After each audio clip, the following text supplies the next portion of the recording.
esto todavía está en planes, filtraciones, se habla en las redes sociales, se han filtrado documentos. Por lo general, esta es la vía idónea que usa el gobierno de los Estados Unidos para preparar a la opinión pública. Siempre lo hacen los gobiernos y casi siempre, mira, Juan Marraza me dice que soy del CID, pues es un honor conocerte, caramba. Yo conocí a Uber y conocí a muchísima gente del CID, gente muy valiosa, muy valiente, hicieron infinidad de operaciones en Cuba y nos reunimos muchísimo, nos reuníamos para unos almuerzos que convocaba para recaudar fondos y todo esto a cada rato para la organización. De hecho, yo me crié desde que tengo uso de razón escuchando la emisora La Voz del CID por onda corta. Me gustaba incluso mucho más que La Voz de la Fundación y después posteriormente salió Radio Martí, pero igual.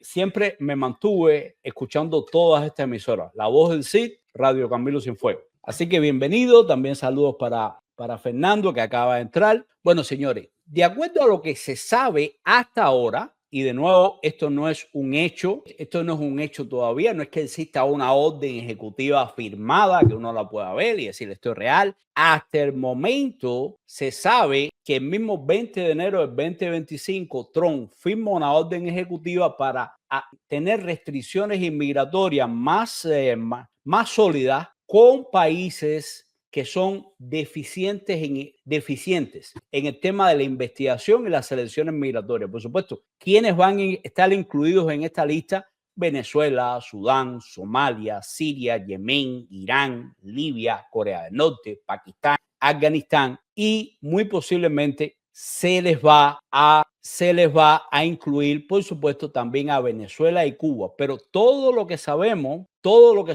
hasta ahora es opiniones, posts que han puesto en las redes sociales. Aquí hay una cosa muy rara.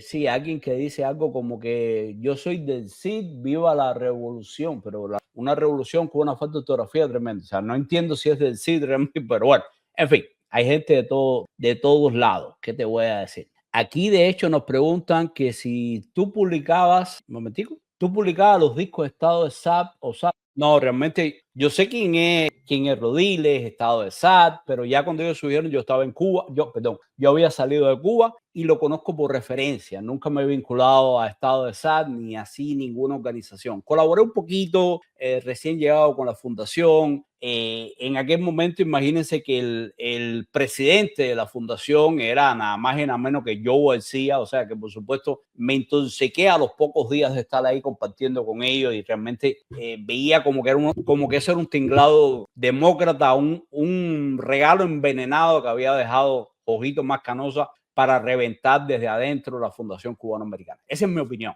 de nuevo. Pero sí provocó una fisura tremenda y de ahí salieron gente bien valiosa como Ninosca Pérez Castellón, Mirta Iglesias, Roberto Martín Pérez y así. Muchísima gente, Diego Suárez, Luis Zúñiga y la lista sería interminable, gente que se fueron de la fundación y crearon el Consejo por la Libertad de Cuba, que estuvo varios años también simbolizando la lucha un poco más hacia la derecha, porque la fundación se volteó completo a la izquierda. Después de yo decía, estuvo Alfredo Mesa y bueno, en fin, aquello fue de mal en peor. Aquí, como nos dice Octavio Javid, te digo, yo decía chivatón y de G2 trabaja para la dictadura. Bueno, yo no sé si será tanto del G2, pero de que el hombre es un vínculo útil, de que el hombre le hace un gran servicio a la dictadura, eso sí, y que es aliado de ellos, ha estado en Cuba, amiguito de Hugo Cancio, bueno, todo eso lo sabemos, señores. Ahora, aquí tenemos, de hecho, en la página del directorio, que ha sido uno de los grupos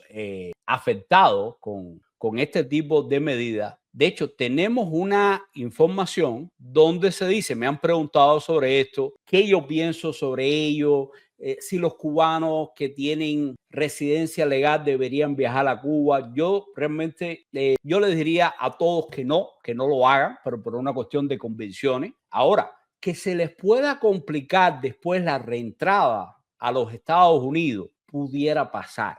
En estos momentos no se sabe nada, no hay ninguna ley, ni decreto ley, ni nada por el estilo que esté en activo, pero como podemos ver aquí, y esta es la página del directorio, miren el titular, advierten a cubanos con green card, o sea, cubanos con residencia permanente, que no salgan de Estados Unidos. Prohibición de entrada a cubanos afectaría visados y también residencia legal. Yo sí les digo que esto pudiera pasar como la pandemia, donde mucha gente perdió la residencia o estuvo a punto de perderla. ¿Y qué se sabe? Miren aquí. Se espera que muy pronto entre en vigor la disposición del presidente Donald Trump que impediría la entrada de ciudadanos de más de 40 países. ¿Cuándo es muy pronto? Bueno, Donald Trump nos ha mostrado que a veces es muy pronto de Donald Trump es mañana mismo, right now, o puede ser en 15 días. Pero muchísimos medios serios, creo que el directorio lo sigue siendo, que tiene muy buenas conexiones con los congresistas en Washington, etcétera, etcétera. Por lo tanto, yo creo que es un peligro real para las personas residentes permanentes en los Estados Unidos que regresen a Cuba porque pudieran tener complicaciones. Pero ojo, no hay una fecha, no hay un due date, ni una fecha límite. Pero, por ejemplo, The New York Times dio la voz de alarma. Esto sí está confirmado. Y créeme que The New York Times, cuando dice algo, por lo general tiene la fuente adentro. Recuerdo cuando el New York Times hizo como 8 editoriales, 8 editoriales seguidos, hablando de la necesidad de normalizar las relaciones con Cuba entre los Estados Unidos y que qué bonito y que taca. Y seguidamente Obama nos dio la sorpresa un 17 de diciembre de que eso ya era un hecho, que se iba para allá, que se iban a reanudar las relaciones, que iban a devolver a todos los espías capturados, bla, etcétera, etcétera. Todo eso pasó y primero que nadie lo advirtió el New York Times. De hecho, lo sugirió, ya sabemos la agenda de ellos. Pero fíjense, la administración Trump, de acuerdo con el New York Times, se estaría listando para poner en marcha una prohibición de viajes bastante abarcadora, un control estricto que restringe o impide la entrada de ciudadanos de ciertos países. Y miren este detalle, el borrador que se filtró, siempre se filtran los borradores para que la gente se prepare. ¿Va a ser así o no? Pero casi seguro que viene algo sobre el tema. El borrador que se filtró revela que la nueva orden ejecutiva afectará a ciudadanos de 43 países, aunque en distintos niveles. Sin embargo, lo más preocupante es que todo indica que Cuba estaría en la categoría roja. Recuerde que se está hablando de una categoría roja, naranja y amarilla. Por supuesto, entre los rojos están los peores y en ese grupito está nada más y nada menos que Cubita la Bella, gobernada por la dictadura más sangrienta que hemos tenido en el hemisferio en los últimos 65 años, porque además ha sido la más longeva también. Entonces, mi recomendación a los cubanos en este momento es que hasta donde se sabe pudieran tener problemas. No es una certeza, es una opinión. De hecho, aquí Anabel nos dice, el New York Times, otros muchos medios de prensa como Reuters también han dado la noticia. Cuando el río suena, ya ustedes saben, piedras trae y esto puede ser muy complicado para muchos cubanos. Un momentico, señores. Por supuesto, también hay que aclarar que el uso de doble pasaporte, aquí tienen nacionalidad española, ecuatorianas, etcétera, etcétera, de diferentes países, pudieran entrar con ese otro pasaporte, con esa otra ciudadanía, pero tienen que tener en cuenta que al mismo tiempo son cubanos. Pero esa pudiera ser una opción que principalmente pueden aprovechar los cubanos que tienen otra generación. Ahora, en medio de esto, señores, se ha hablado del niño Damiro, como ustedes saben, llegó recientemente a los Estados Unidos para ser internado en el Miami, en el hospital, en el Nicholson Hospital, que el Children se va a encargar de pagar todos los gastos, etcétera, etcétera. Bueno, hay una cosa bien curiosa y que es una muy buena noticia para su familia y todas las personas, claro, que tienen cierta sensibilidad. Y es que, señores, nada más y nada menos que la famosa potencia médica cubana tenía a este niño diagnosticado como enfermo de cáncer. Y resulta ser que ahora cuando lo chequean en el Children, nananina, señores, nada de cáncer. O sea, otro diagnóstico loco que dan los médicos. O sea, es lamentable. Yo sé que muchas veces no tienen la tecnología en sus manos, ni mucho menos, pero no sé realmente qué pasó ahí. Pero sí les puedo comentar la noticia que sale hoy, de hecho, y es que el Ministerio de Salud Pública, MinSal, vuelve a quedar en entredicho tras confirmarse que el niño Damir Ortiz no padece para nada el linfoma de Burkitt, enfermedad con que había sido diagnosticada en la isla. La familia de Damir recibió la noticia tras una serie de exámenes médicos realizados en Nicklaus, donde actualmente recibe tratamiento. Según el doctor Miguel Ángel Ruano, en Cuba nunca se realizaron los marcadores inmunoquímicos necesarios para confirmar la presencia del linfoma de Burkitt. Los exámenes clave, como la expresión del CD19, CD20, CD22 y así un montón de cosas, nunca fueron efectuados en la isla simplemente porque no cuentan con estos recursos y por eso emitieron un diagnóstico irresponsable de acuerdo a este especialista. Por lo tanto, señores, la potencia médica queda de nuevo desacreditada completamente. Se ponen a dar diagnósticos sin tener la tecnología ni la información en sus manos y de esta forma han hecho un tremendo ridículo. Pero lo más importante no es eso, señores. No estamos hablando que si la medicina cubana es buena o mala. Ya sabemos que sí hay buenos médicos. Lo que pasa es que no hay ningún tipo de equipos o de instrumentos especializados. Y bueno, imagínense que es una medicina con tecnologías de los años 70, 80 prácticamente, pero lo que sí fue responsable realmente fue dar este diagnóstico. Y claro, pasan cosas, por ejemplo, Octavio que nos dice aquí, Jadir, la dictadura es una potencia de mojones y mierda. Porque imagínense, ahora créeme que van a quedar entredichos otros diagnósticos que ellos están dando por ahí y por supuesto van a aumentar también las solicitudes para emigrar a los Estados Unidos para someterse a tratamiento. Y por fortuna, señores, yo creo que aquí hay suficientes fundaciones, hay hospitales, hay infinidad de servicios médicos con recursos para atender a muchísima gente desvalida, no solo de Cuba, sino de todo el mundo que pudiera recibir esa atención.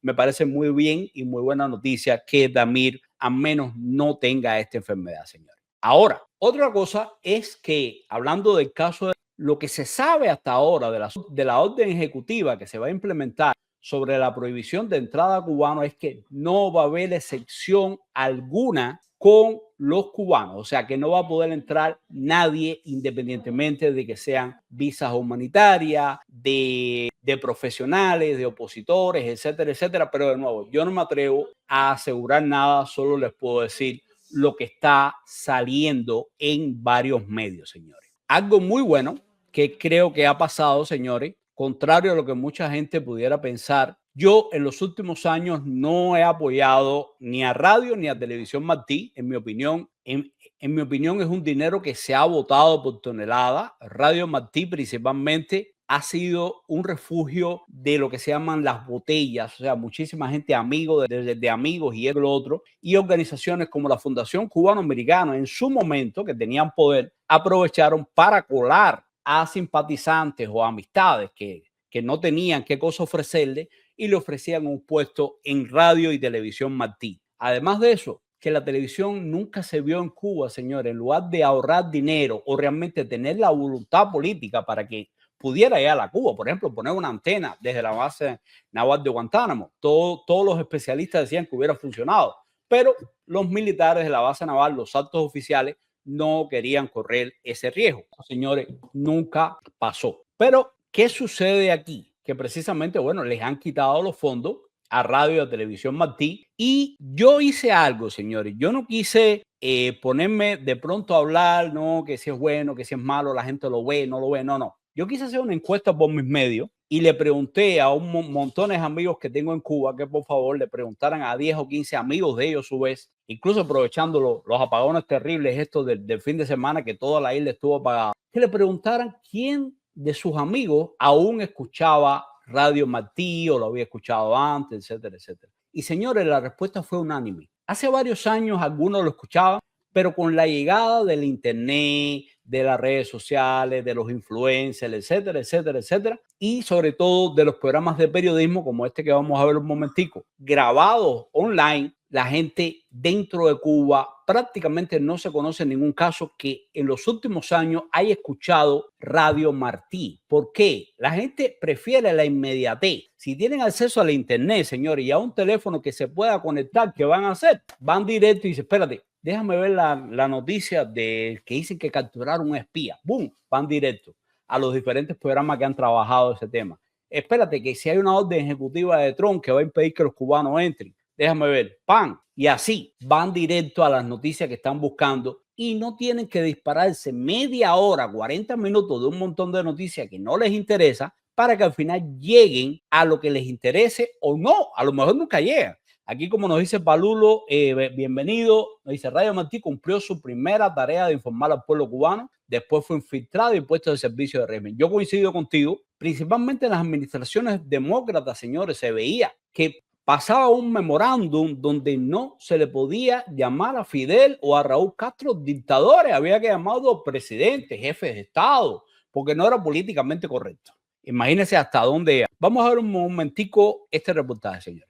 Agencias federales y una de ellas es la que controla las operaciones de radio y televisión Martí. Trump ha pedido una reducción máxima de gastos, generando preguntas sobre el futuro de estas emisoras. Fuentes facilitaron a Telemundo 51 el correo electrónico que todos los empleados federales de radio y televisión Martí recibieron el sábado. Una licencia administrativa temporal con pago y beneficios, pero que prohíbe a los trabajadores acceder a las instalaciones de la emisora en Miami y que les adelanta se les pudiera pedir la devolución de sus pases de prensa, identificaciones y recursos de trabajo. Todo responde a una orden ejecutiva firmada por el presidente Donald Trump la noche del viernes. Y yo les digo, señores, yo lo vi, o sea, conozco infinidad de gente valiosa que trabajaba en Radio Martí, periodistas de verdad, gente como Rolando Cantaya, fundador además del periodismo independiente dentro de Cuba, junto a mi gran amiga, que en paz descanse, Tania Díaz Castro, gente que de verdad la luchó dentro de Cuba, son profesionales. Ahora Cantaya está en otra posición, ya se jubiló de Radio Martí, pero señores, como había mediocres en radio y televisión Martí, o sea, yo conocí unos cuantos y decía, Dios mío, o sea, y llegaban gente opositores, periodistas, o sea, gente con preparación y realmente no querían captarlo porque no, o sea, no querían emplearlo porque ahí prácticamente había amigos del otro, de organizaciones o de gente en el gobierno que usaba Radio Martí y la agencia federal en realidad prácticamente como un trampolín para colar a familiares, amistades que tuvieran un buen salario anual, que ganaran 100,000, ciento y pico mil dólares al año y realmente no hicieran prácticamente nada. Que los cubanos digan, sí, pero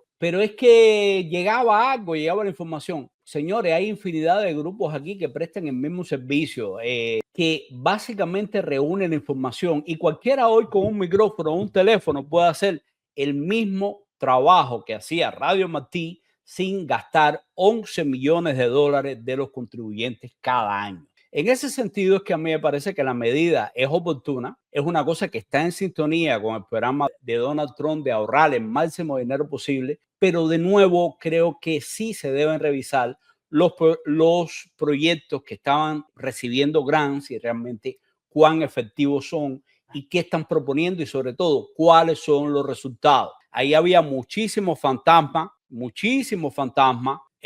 organizaciones que decían que hacían esto, lo otro, inventaban papeles, no daban ningún tipo de evidencia y gastaban millones de dólares todos los años. O sea, todo eso hay que tenerlo en cuenta porque sí ocurrió y eso es verdad.